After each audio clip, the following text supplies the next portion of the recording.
এবার পাকিস্তান থেকে G2G পদ্ধতিতে ৩০৪ কোটি ৩৯ লাখ টাকার ৫০,০০০ মেট্রিক টন আতপ চাল কিনছে সরকার। ক্রয় সংক্রান্ত উপদেষ্টা পরিষদ কমিটির সভায় এই সিদ্ধান্ত নেওয়া হয়। সেই সাথে উন্মুক্ত দরপত্রের মাধ্যমে ২৭৭ কোটি টাকা ব্যয়ে ৫০,০০০ মেট্রিক টন সিদ্ধ চাল কেনার প্রস্তাবও অনুমোদন দেওয়া হয়। এছাড়াও সভায় স্পট মার্কেট থেকে ১৩৫৫ কোটি টাকা ব্যয়ে ২ কার্গো এলএনজি, স্থানীয় বাজার থেকে ৫৫৬ কোটি টাকা ব্যয়ে ৩ কোটি ৩০ লাখ লিটার সয়াবিন তেল, রাশিয়া ও মরক্কো থেকে ৩৯৬ কোটি টাকার ৭০,০০০ মেট্রিক টন এমপিও এবং ডিএপি সার কিনবে সরকার।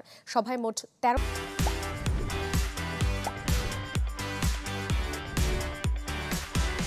১৩টি প্রস্তাবের অনুমোদন দেওয়া হয়।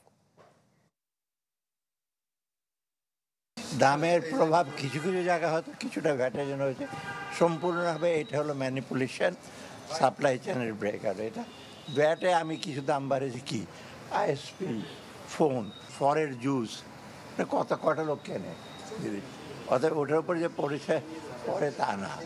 তবুও আজকে আমরা রিভিউ করেছি।